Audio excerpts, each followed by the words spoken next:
One of the reasons we recruited Riley was because of her personality and her background and her desire to grow. I think she's a kid that's always understood what the Lord meant in her life, and it's one thing to understand it, and even we talk about the mission trip, it's another thing to know, but it's a bigger thing to experience it, and that's what we're starting to see in Riley is the experiences from it.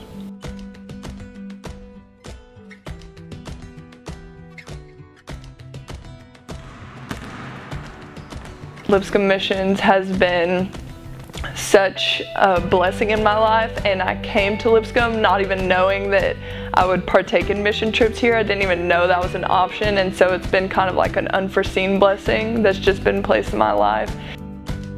The engineering mission trip was a lot different than other mission trips I've been on. I went in not knowing the people on my team, so it was kind of pushing me outside of my comfort zone a little bit. I was also a freshman going to be a sophomore. I didn't know if I had the skills or the knowledge in engineering to be able to do the stuff we were doing on an engineering mission trip. While we were painting the bridge, the bolts on the bridge, Riley sometimes served the others by holding the paint cans up for them. And I just thought that showed a very good example of how humble she was and what a servant she was. It was super cool to get to meet other engineers at the school that want to use this knowledge that we're gaining to help others in other countries where they necessarily wouldn't have these water filtration systems or this stove or this bridge that we're building for them. I've seen God do some crazy things in her life, and getting to be a part of her journey, seeing her come in as a freshman and seeing her struggle as all freshmen struggle, and then seeing her transition into now she's a junior, and seeing just how much her life has changed and how God has challenged her to grow in many different areas of her life has been one of the biggest blessings in my life. This summer, it was on one of my mission trips, I found out that my grandmother was diagnosed with pancreatic cancer, stage 4. And I'm really close with her. I've grown up across the street from her.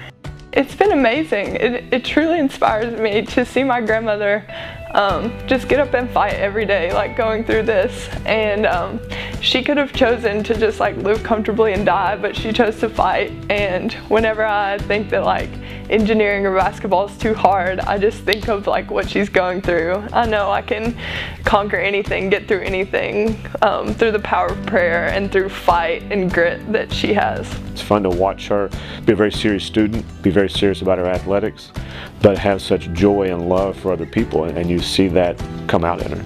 Just getting to see Riley and even the rest of our team, just seeing them serve in a place outside of America is always really cool. Just getting to see how they step up and lead, and also just getting to see like the vulnerable parts of our heart, like at night in our team debriefs. It's just a really cool opportunity. I just had no idea that I could take my schoolwork and apply that on a mission trip, and it's just changed the game for me.